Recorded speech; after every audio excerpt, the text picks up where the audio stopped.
En el mundo hay muchas personas que realizan un trabajo valeroso y extraordinario de las que el público sabe muy poco. Los políticos y la sociedad tienden a ser bastante cínicos acerca del periodismo, pero yo veo una enorme valentía y retos enormes para sacar a la luz cosas que el público necesita saber.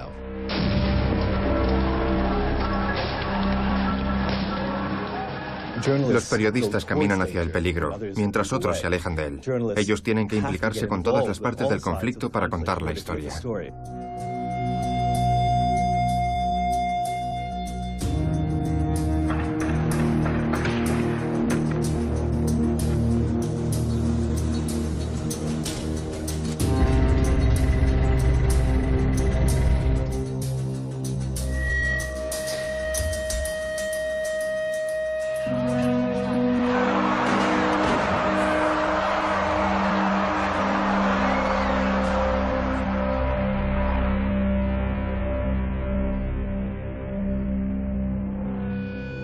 Se necesitan periodistas muy valientes que se levanten cada día y se digan: estoy decidido a seguir con mi profesión, aunque tenga que pasar el resto de mi vida mirando hacia atrás.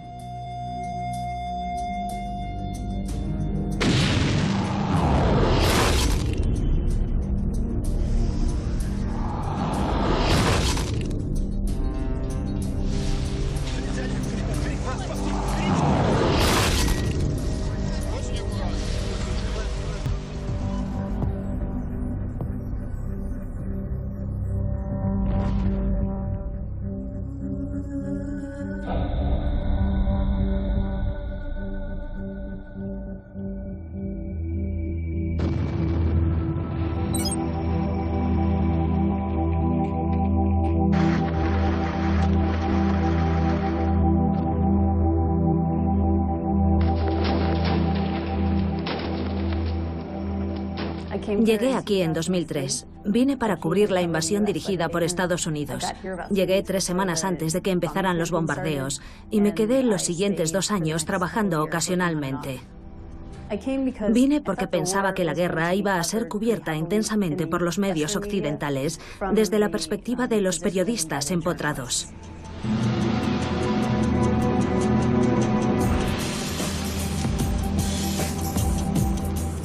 Si tenía que correr riesgos, prefería hacerlo y conseguir una historia que nadie fuera a contar.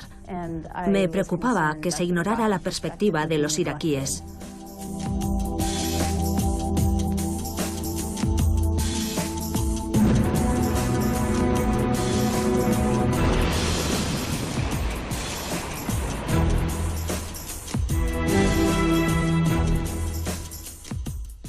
Así que vine para quedarme en Bagdad, en lugar de trabajar acompañando al ejército estadounidense. Podías hacer una mezcla de ambas cosas. Yo intentaba reflejar las dos partes, de forma que podía ver la guerra desde la perspectiva de un soldado y también desde el punto de vista de los iraquíes. El periodista desempeña un papel vital como testigo independiente, alguien que ve cómo se va conduciendo esta guerra.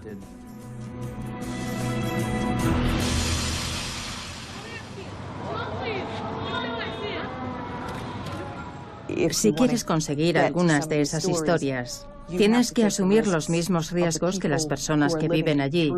Y a veces eso conlleva el riesgo de ser torturada, el riesgo de ser secuestrada y el riesgo de morir. Me enfrenté a una cantidad tremenda de peligros. Me dispararon en varias ocasiones. Mi coche aún lleva las marcas de las balas. Me persiguieron en muchas ocasiones. Recibía mensajes amenazantes. Dejaban cartas en la puerta de mi casa.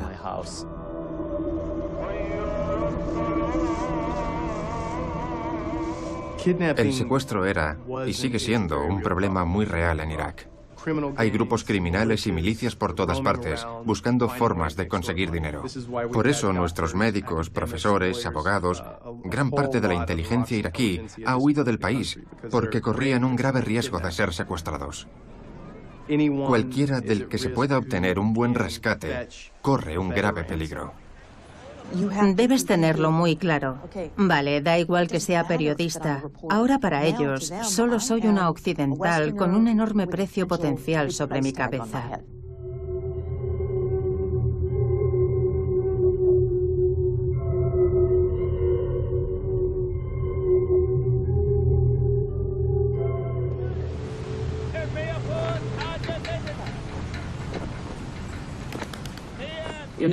Hussein, mi conductor, y yo fuimos a cubrir una noticia en la Universidad de Bagdad, donde se había refugiado la población de la ciudad de Faluya tras los bombardeos estadounidenses. Hicimos las entrevistas, subimos al coche y cuando salíamos de la universidad, un coche nos cerró el paso y unos hombres armados con Kalashnikovs nos obligaron a salir.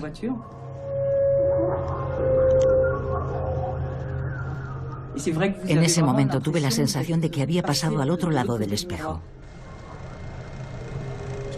Recuerdo que iba en aquel coche secuestrada y que podía ver la vida diaria de la gente de Bagdad, como aquel chico del coche de al lado, que fumaba un cigarrillo con su mujer y que puso la radio. En Bagdad hay muchos atascos. Mientras iba en aquel coche yo sabía que ya estaba en otro mundo y que no había forma de parar aquello. Y era muy extraño, porque había muchos controles. Cada vez que pasábamos por uno me decían que me tumbara para que no me vieran. Habíamos atravesado el espejo. Pierdes el control. Quedas completamente indefenso en cuestión de segundos. Ellos piensan que tienen un prisionero muy valioso, que van a obtener un gran rescate. Me llamo Florence Aubenas. Soy francesa. Soy periodista del diario Libération. Por favor, ayúdenme. Las negociaciones con los secuestradores fueron muy duras. Nos mantenían encerrados en un sótano a oscuras con muy poca comida, nunca nos lavábamos. Vivíamos como animales. Estábamos encadenados al suelo, aquello fue muy duro. Se lo pido especialmente al señor Didier Julia, el diputado francés. Por favor, ayúdeme, es urgente. En el mismo lugar en el que permanecí secuestrada había otros 13 rehenes que no eran periodistas. Allí yo era la única periodista. Nosotros éramos la cara visible de la represión que sufría todo el mundo antes de que nos tocara a nosotros.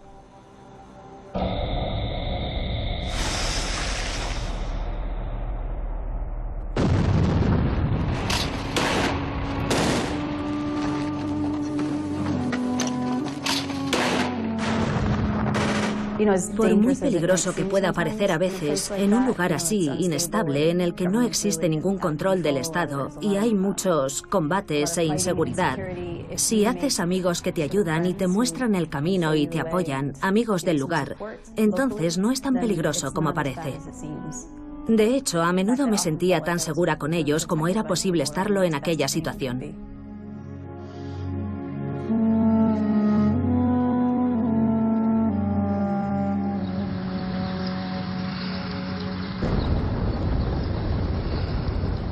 La regla básica es que tú vales tanto como lo que vale el periodista local con el que trabajas. Ellos son la decisión más importante que puedes tomar.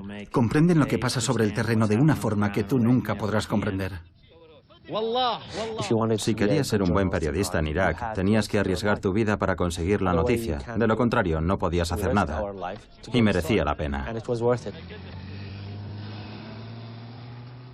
Existe algo llamado la verdad local, que los periodistas descubren cuando llegan a un lugar, hablan con la gente y ven lo que está pasando. Son esos hechos los que ellos pueden transmitir. Como puede que sepa ya, un técnico de sonido ha sido asesinado hoy en Bagdad por soldados estadounidenses y un cámara ha resultado herido. Lamentablemente este tipo de sucesos son muy frecuentes. Aproximadamente un tercio de los periodistas que han muerto asesinados, cerca de 1 millar en las últimas 2 décadas, han muerto en conflictos armados. El problema se produce sobre todo a nivel local. Es ahí donde mueren más periodistas. No son corresponsales extranjeros, sino periodistas locales.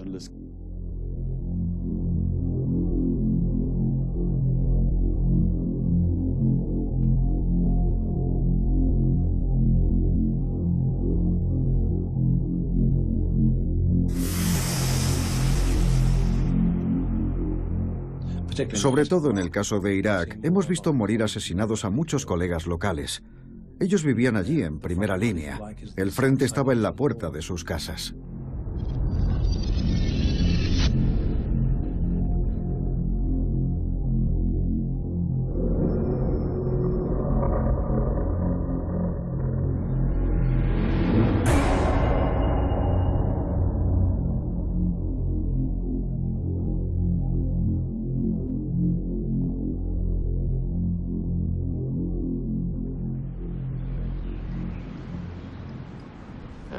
Associated Press no envía reporteros en paracaídas. Nuestra gente vive y trabaja en esos países. Creemos que es importante que los periodistas locales que viven en el lugar informen al mundo. En abril de 2004, Bilal Hussein, un fotógrafo de Associated Press en Fallujah, fue detenido por los militares.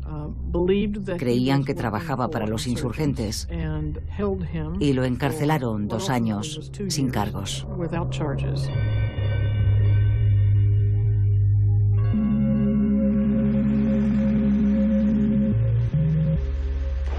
Durante el asedio a Fallujah de los marines estadounidenses para intentar expulsar a los insurgentes, Bilal permaneció allí, en su ciudad natal.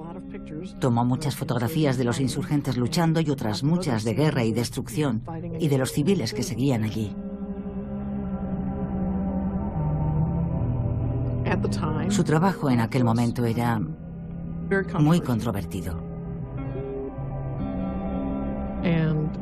A mucha gente no le gustó que mostráramos los 2 lados de la contienda.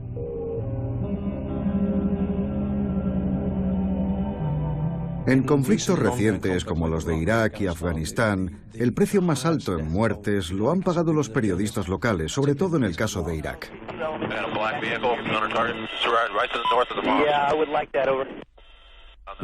Hemos perdido a muchos colegas, periodistas locales que trabajaban al lado o muy cerca de los insurgentes. Objetivo aproximándose. Es un hombre y va armado. En el campo de batalla, en el calor del momento, alguien que parezca diferente a la imagen típica de un corresponsal extranjero corre aún más peligro. Porque aunque lleve una cámara, incluso aunque lleve un trípode, darán por hecho que pueden ser enemigos.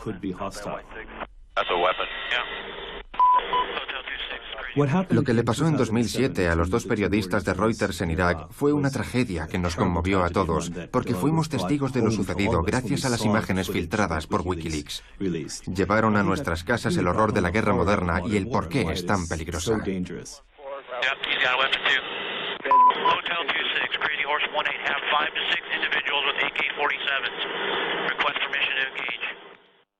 Dos helicópteros Apache dispararon contra un grupo de personas que estaban al menos a 500 metros, quizá a un par de kilómetros de distancia. Los soldados dieron por hecho que todos en aquel grupo eran lo mismo. Como algunos iban armados, pensaban que todos lo iban y que eran peligrosos. Y fue una terrible tragedia que los helicópteros dispararan contra esa gente. Nuestros corresponsales fueron asesinados junto con los demás.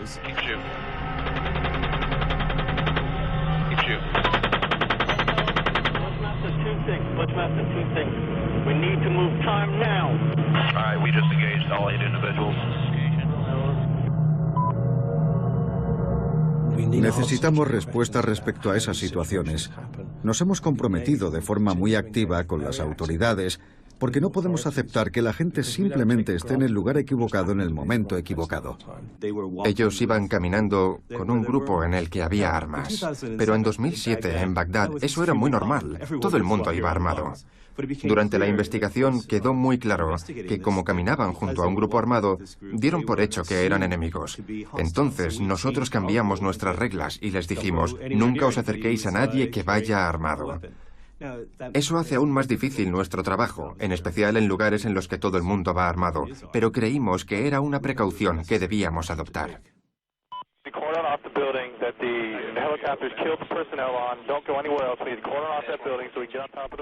Nuestro trabajo es contar al resto del mundo qué es lo que está pasando y que la luz llegue a los rincones más oscuros del planeta.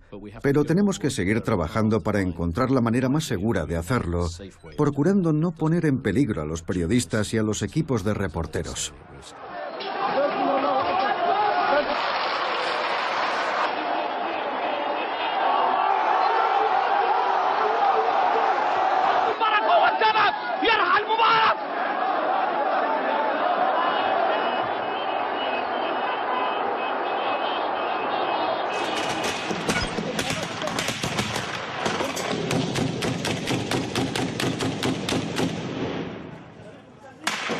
يا اسمع في دبابات قدامك. اطخ من فوق ¿Por qué alguien puede pensar que nuestro trabajo como periodistas es menos importante que el trabajo de un soldado? Yo no creo que sea así. Cuanto antes lo comprendamos y podamos arreglarlo, antes conseguiremos políticas de seguridad realmente efectivas.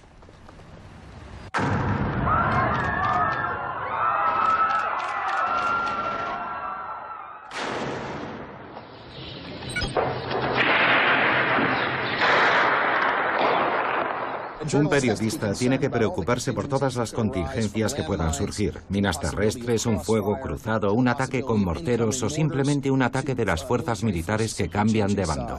Por ello se necesita conocer las tácticas de combate al igual que los primeros auxilios de emergencia. De repente comenzó el bombardeo y después no recuerdo nada. Hubo varios disparos cercanos y después recibimos un impacto directo. Me hirieron en la pierna. Creo que mi colega Mary Colvin ha muerto y Remy también ha muerto, por lo que sé. No sé mucho en estos momentos. Mientras la gente se pelee y se mate entre sí por conseguir el poder o un territorio, o bueno, por imponer una idea, los periodistas tienen que estar allí. Ha habido un aumento de la cultura de la impunidad en algunos de los países más peligrosos del mundo. No hablo de zonas de guerra, sino de países como México, donde matar a un periodista es una forma fácil de censura. De forma que quienes hacen periodismo de investigación o se encuentran en el lugar equivocado en una guerra de bandas o incluso en una batalla política son muy vulnerables y hemos visto un aumento imparable durante la última década.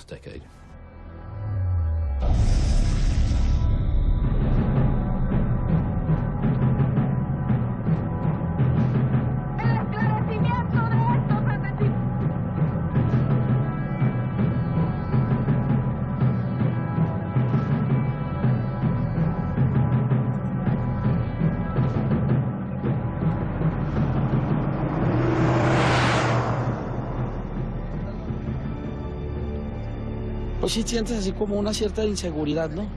Porque es muy peligroso el trabajo de ser reportero aquí en México. Lo han dicho organismos internacionales de periodismo, que es más peligroso ser periodista en México que en el propio Irak. Continúan, lo que usted escucha son disparos de arma a fuego, calibre de fusil, y también hay sonido más fuerte aún de lo que está ocurriendo en esta frontera de Reynosa. El enfrentamiento entre fuerzas federales y lo que viene siendo prácticamente alguna célula de delincuencia organizada. El armamento que usted escucha en este momento... Lamentablemente, en muchos casos en esas regiones, las autoridades están corrompidas por las organizaciones criminales. La influencia de los cárteles en muchas de esas áreas sobre las fuerzas de la ley, los políticos y los fiscales del Estado es enorme. Y en la mayoría de los casos, esas personas son las que tienen que investigar esos crímenes. Los cárteles no pueden subsistir sin la ayuda del Estado. O sea, los policías son los que les abren paso, los que dejan de investigar, los que les proporcionan vehículos, los que les proporcionan logística, y eso es lo que afecta a los periodistas en este momento.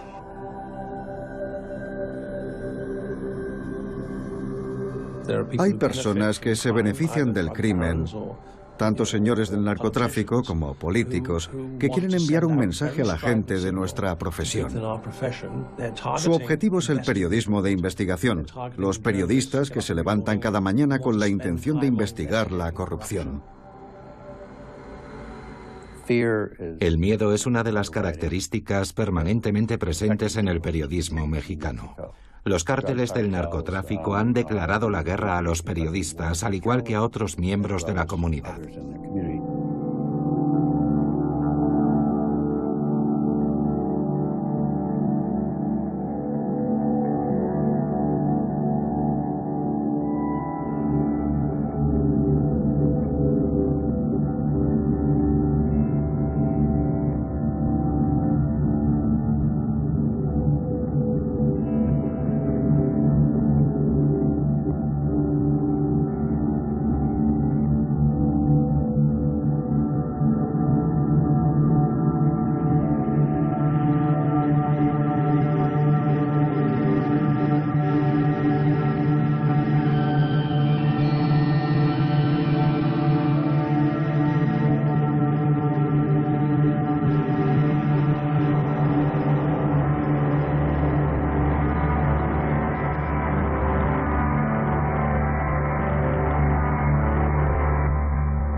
En muchas ocasiones sobrepasé la frontera de lo razonable, haciendo algo que no solo era mi trabajo, sino también mi pasión.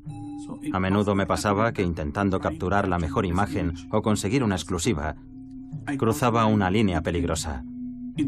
En 2006 me informaron de que varios periodistas estaban en una lista de objetivos del crimen organizado por informar sobre las guerras de bandas en Ciudad Juárez. Mi fuente me confirmó que yo estaba en esa lista.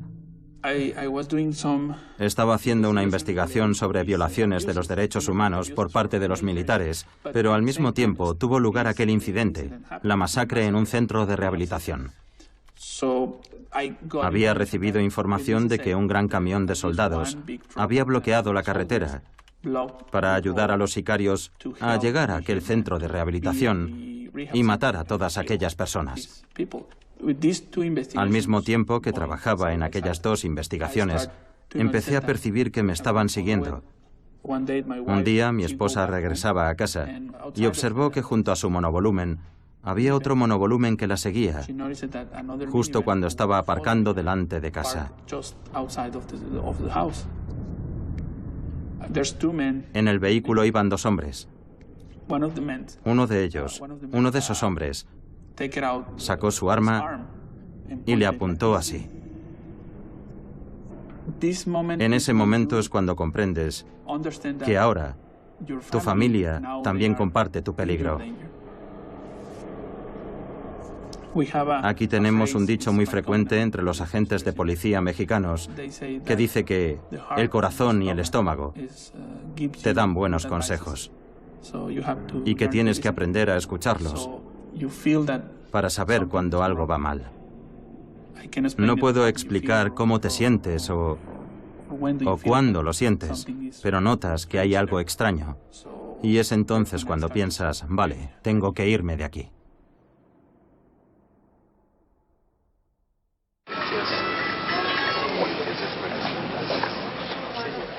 Según una investigación del Comité para la Protección de los Periodistas, más del 85% de los crímenes nunca se resuelven. Es un problema enorme. Se genera un clima de terror, de intimidación, en el que los periodistas y los medios están expuestos a los ataques. La impunidad es como una luz verde para aquellos que atacan a los periodistas en todo el mundo.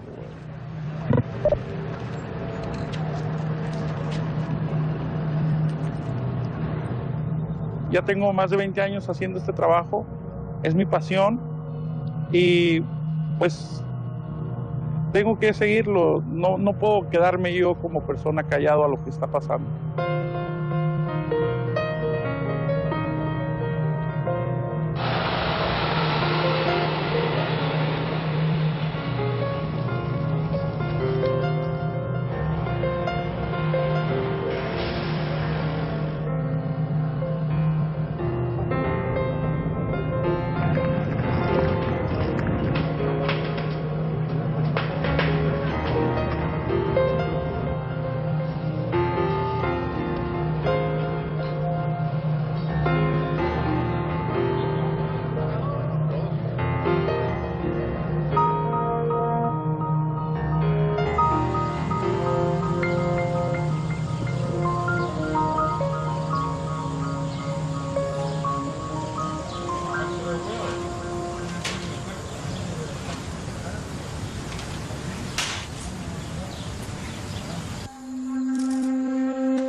La intimidación llega a todos los niveles. Hay que considerar cada caso individualmente, tanto si el periodista simplemente teme perder su trabajo, como si teme perder una extremidad o a un miembro de su familia, o su vida. Todas esas cosas han pasado y siguen pasando. Todas esas cosas son muy reales para quienes forman la comunidad de periodistas. Normalmente te llaman, te envían un mensaje a través, incluso a través de otro periodista o un amigo o un abogado. Te llaman y te dicen, oye, será mejor que no te metas en este asunto. Y ahora hay señales de que los cárteles están intentando influir en la agenda informativa de los medios más importantes. Los cárteles les dicen a los editores, redactores y periodistas qué es lo que pueden y qué es lo que no pueden publicar.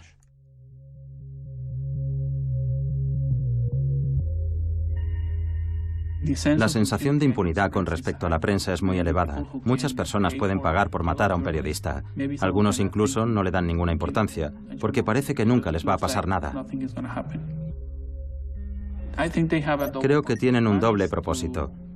Uno es silenciar a esa persona, eliminar a esa persona. Y el otro es enviar un mensaje a otros periodistas. Esto es lo que os pasará si no seguís mis reglas.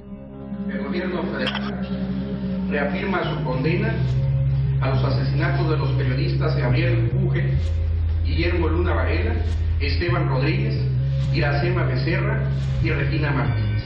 No descansaremos en la colaboración con su gobierno para que se haga justicia a los periodistas. Los propios periodistas han intentado que el gobierno apruebe leyes que digan que los crímenes contra los periodistas son un delito federal. Pero todo ha sido inútil. Por eso los periodistas deben tener mucho cuidado con el tipo de información que publican sobre los cárteles de la droga. Entonces tenemos periódicos que ya no están investigando el narcotráfico en México. Entonces, por supuesto que la vida de un periodista afecta no nada más a la familia de ese periodista o al medio en el que trabajaba ese periodista, afecta a muchos otros.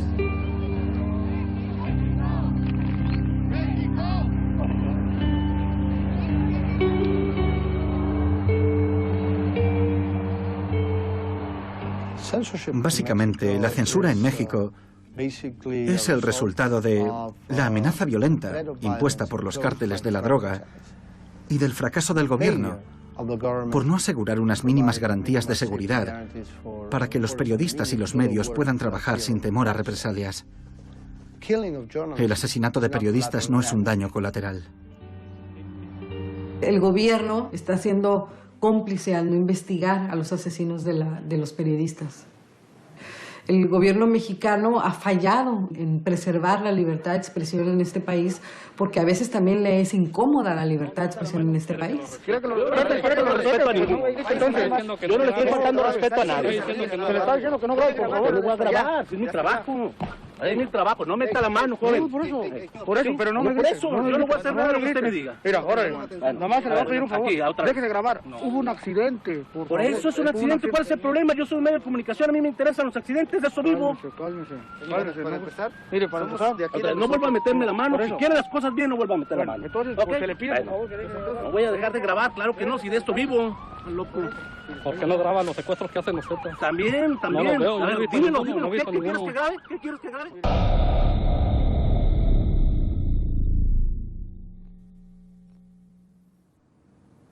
En Z nosotros tenemos muy claro que nuestro compromiso es con los lectores nada más. Consideramos nosotros que nadie, ni el gobierno corrupto, ni el gobierno abusivo, ni los narcotraficantes, ni los secuestradores, ni los criminales, tienen derecho a callar un medio que la sociedad está apoyando. La libertad y la solidaridad y el apoyo que hemos encontrado en la sociedad donde estamos inmersos es lo que nos hace salir adelante. El crimen, la corrupción y la violencia promovidas por las organizaciones criminales, por el crimen organizado, están devastando la prensa mexicana, minando la libertad de expresión y el derecho a la información de los ciudadanos, amenazando gravemente la estabilidad de la democracia mexicana.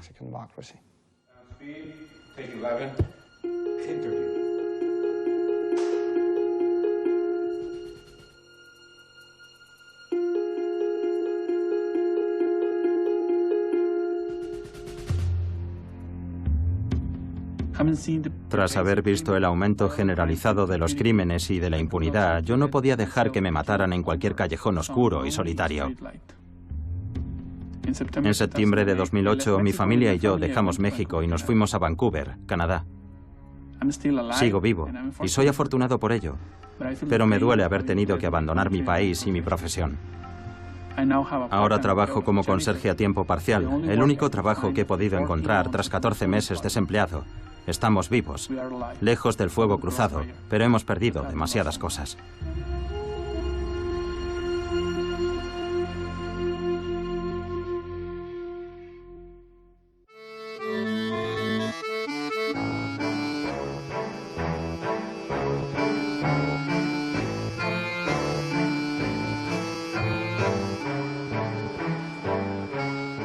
Desde que Putin llegó al poder en el año 2000, 20 periodistas han muerto asesinados en Rusia. Y en ninguno de esos casos, los responsables de esos crímenes han sido castigados. Los periodistas son perseguidos por su trabajo cuando en el proceso de informar se enfrentan con los intereses de los poderosos. Todo el mundo se pregunta cómo será Putin durante este mandato. ¿Seguirá apretando las tuercas? Sin duda. Por supuesto. No hay que relajarse.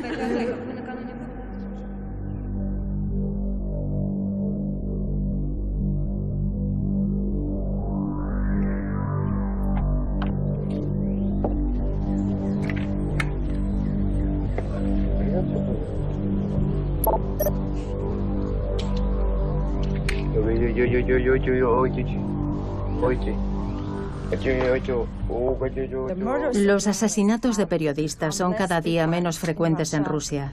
Los agresores prefieren lesionar gravemente e incluso mutilar a sus víctimas, los periodistas. Un ejemplo destacado de esta nueva y aterradora tendencia es el caso del periodista Mikhail Beketov. Por supuesto que hubo advertencias. Primero, mataron a su perro. Luego, volaron su coche. Y después, esto. El periódico se llamaba Khimki Pravda. Se publicaba quincenalmente. Mikhail era el redactor jefe. Él solo escribía la verdad. Y esperaba un ataque en cualquier momento. Pero de alguna forma calculó mal.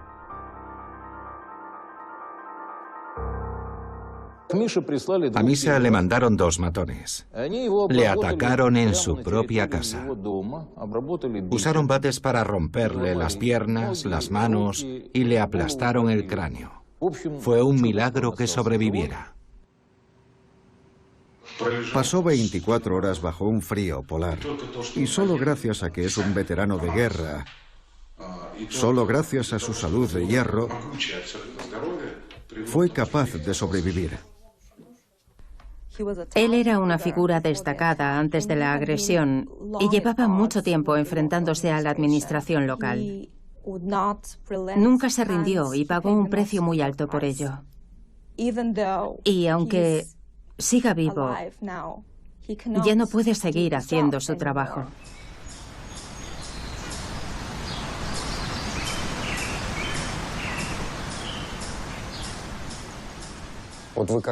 ¿Habéis venido por el bosque de Khimki? Habéis venido por ahí, ¿no? Ellos querían talar todo el bosque. Khimki es una región en poder de los criminales. La controlan totalmente las autoridades políticas locales. En Khimki, los hermanos Rothenberg, amigos de Putin, planeaban construir una autopista con la ayuda del mayor banco francés de inversiones. Los vecinos se organizaron para defender el bosque. Y Mikhail Beketov decía que la autopista podía seguir otra ruta.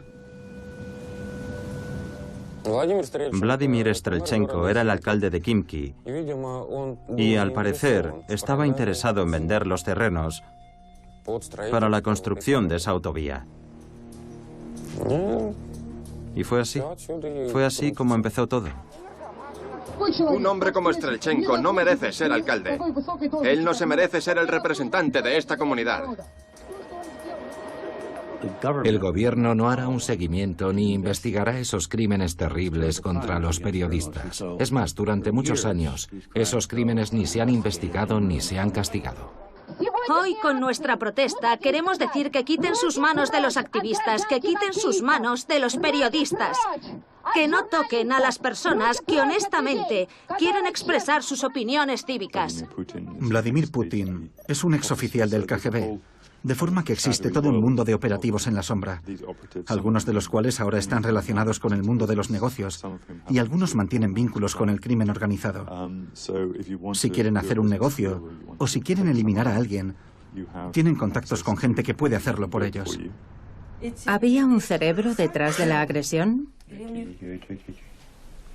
¿Sí lo había? Sí, lo había. ¿Cree que alguna vez lo encontrarán? Dice que nunca lo sabremos. ¿En qué punto se encuentra la investigación? En un callejón sin salida. ¿Y eso por qué? Estas solo son especulaciones personales. Hay altos funcionarios implicados.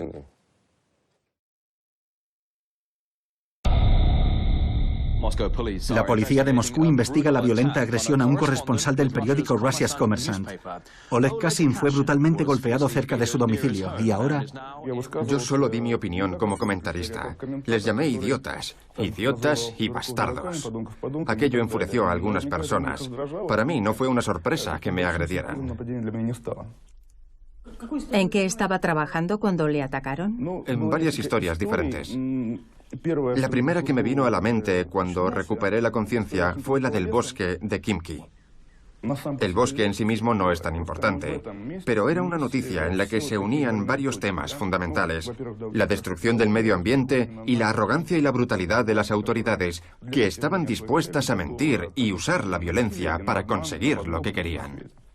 El señor Kassin, cuyo estado actual es de extrema gravedad, se encuentra en coma inducido. El vídeo de la cámara de vigilancia que grabó el ataque fue filtrado el lunes en Internet. La policía ha sido duramente criticada por... La noche del 6 de noviembre, yo volvía caminando a casa. Mi edificio está rodeado por una valla y había un hombre esperando con un ramo de flores. Yo me acerqué a la entrada, me volví hacia ese hombre y él tiró el ramo, me propinó un golpe de boxeador en la mandíbula y caí al suelo. El resto lo sé porque he visto la grabación de la cámara de vigilancia. Perdí el sentido inmediatamente.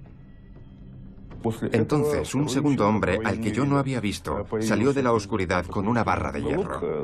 Y empezaron a golpearme. Me golpearon más de 50 veces, las he contado, sobre todo en la boca. Me partieron la mandíbula. Y me partieron una pierna a propósito, quizá para que no pudiera huir.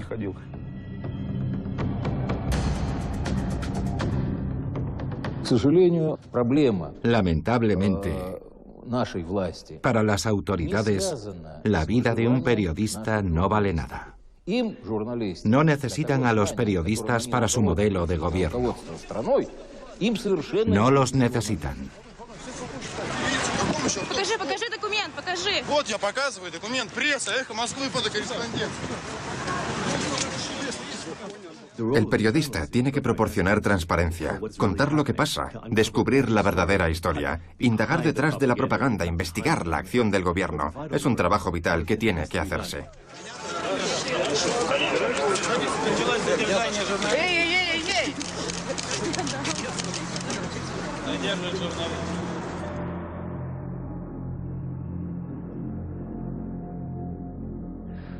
Nuestro periódico se llamaba Consentimiento y Verdad. Yo era el redactor jefe. Era el periódico de los suburbios de Moscú. Lo publicaba el movimiento Consentimiento y Verdad. Nuestro principal objetivo era informar a la comunidad sobre las ilegalidades de los funcionarios locales. Nos manifestamos contra la subida de los precios de los suministros y del mantenimiento de los edificios. Cuando la manifestación terminó, le pedí a la gente que nos acompañara para salir de allí. Temíamos que la policía actuara de forma inapropiada. Yo iba detrás y de repente 3 hombres se acercaron a mí. Más tarde descubrimos que eran agentes de policía. Sin mediar palabra me retorcieron el brazo y empezaron a pegarme.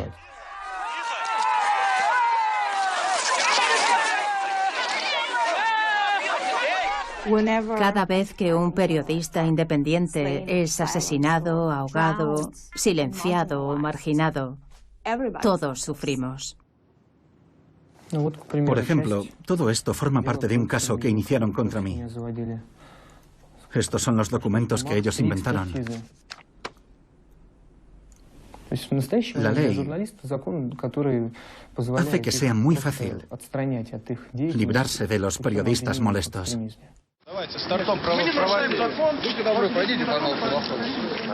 No es que específicamente en Rusia sea peligroso ser periodista. Es peligroso ser cualquier cosa.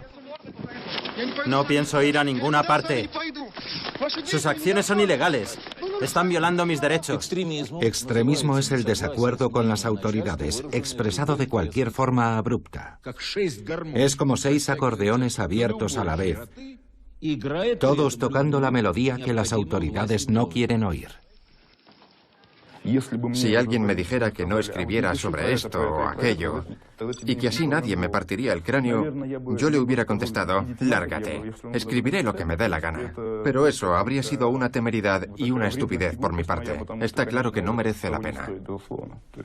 Preferiría conservar mi dedo que haber escrito cualquier artículo. Esa es la verdad. Es un indicador de cualquier sociedad civil tener una prensa activa y agresiva. Y cuando eso comienza a romperse, la sociedad civil también lo hace. ¿Podemos decir hoy que formamos parte de la sociedad civil? No, por supuesto que no. Tenemos un grupo de personas que de verdad quiere que nuestro país progrese hacia una Rusia libre. Y hay muchísima gente que quiere retroceder a los tiempos de Stalin, al oscuro abismo de la falta de libertad. Todo el mundo lo comprende. Podemos seguir hablando de democracia, decir que el pueblo gobierna el país, pero mientras exista este caos a nivel local, esta locura de funcionarios corruptos, criminales, mientras esto siga igual, el mundo no nos respetará.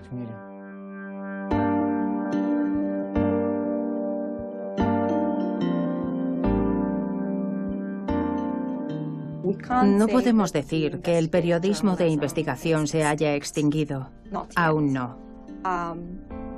Pero es una especie en peligro. Cada vez que un periodista es golpeado, agredido o asesinado, sus colegas piensan, ¿por qué me dedico a esta profesión? Es una profesión que no está bien pagada. ¿Por qué sigo haciéndolo? Hay formas más fáciles de vivir, de ganarse la vida. He abandonado el periodismo y ya no soy un peligro para ellos. Ya no recibo mensajes amenazantes. Últimamente, nadie ha intentado atropellarme con su coche y la policía no me golpea. Si volviera a ser redactor y volviera a denunciar sus pecados, entonces todo volvería a empezar de nuevo. No me malinterprete. De verdad me importa mi ciudad. Quiero que esté limpia y bonita. Quiero que todos los niños tengan plaza en la guardería. Quiero carreteras sin baches. Siempre me han preocupado todas esas cosas, pero lamentablemente aquí es imposible hacer nada. En estos momentos trabajar en la provincia no es muy realista. ¿Existe alguna forma en la que un periodista pueda trabajar aquí? Anónimamente. ¿Cómo? Anónimamente.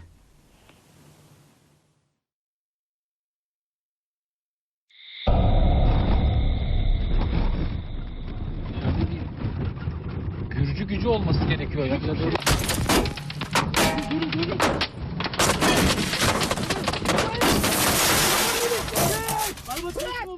La seguridad del periodismo es algo que debería preocupar a todos aquellos a quienes les importa la libertad de expresión, no solo a los periodistas. Si se supiera el coraje y la valentía que son necesarios para contar al mundo lo que está pasando, la sociedad sería más sensible al problema del periodismo y a lo que nosotros intentamos hacer. Los políticos creen que los medios son muy poderosos. ¿Por qué no usamos parte de ese poder para apoyar a los que lo necesitan? Para mejorar la seguridad de quienes corren todos los riesgos, consiguiendo que las condenas por el asesinato de periodistas sean más frecuentes. Algunos consiguieron persuadir al Consejo de Naciones Unidas para que firmara el artículo 1738, que envía un mensaje muy claro. No puedes asesinar a un periodista y esperar quedar impune. El Acta Daniel Pearl, aprobada por el gobierno de Estados Unidos, urge a todas las naciones para que protejan a los periodistas y para que no permitan que sucedan esas cosas. Pero al igual que la resolución de la ONU, solo es una declaración de intenciones, no tiene ninguna fuerza real.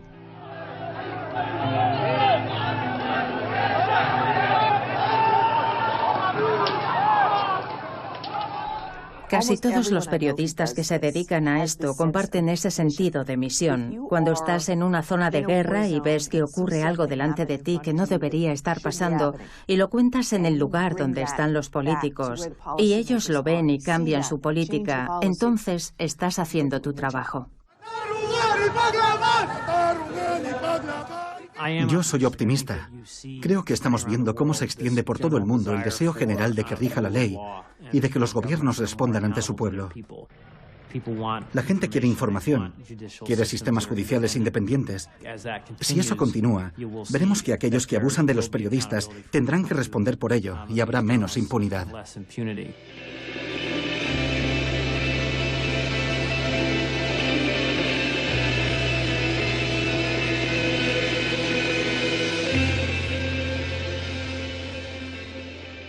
Cada vez es más frecuente que el público busque nuevas fuentes de información.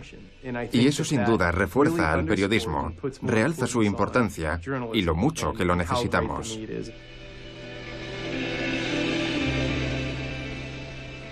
Igual que necesitamos el aire para respirar. Todos lo necesitamos. Sabemos que sufrimos cuando nos falta y lo buscamos.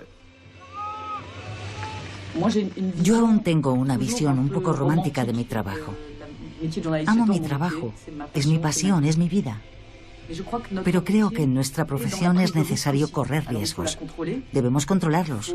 Los periodistas tienen que ser muy precavidos, pero no podemos permitirnos decirle a un país, nunca más volveremos allí. Adiós. Ya llamaremos en unos años, cuando todo vaya mejor, para entrevistar a los que sobrevivan. El periodismo no puede permitirse hacer eso.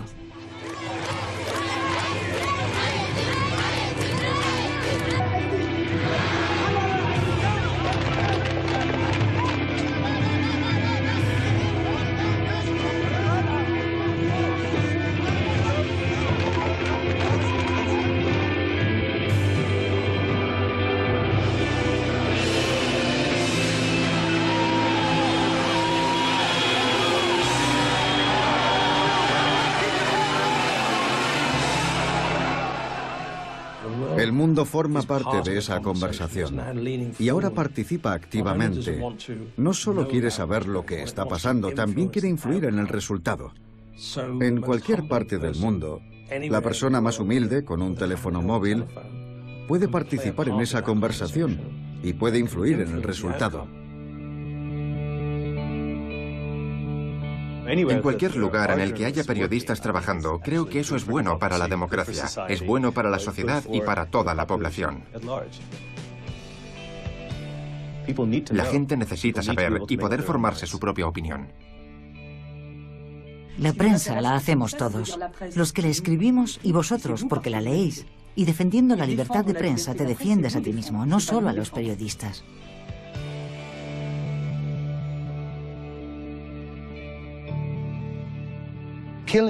Cuando asesinan a un periodista, no solo es un aviso dirigido a los periodistas, es un aviso dirigido a toda la sociedad. Cuando publicamos algo que ayuda a alguien que no tiene forma de llegar a los resortes del poder, para eso sirve el cuarto poder. Para eso arriesgo yo mi vida.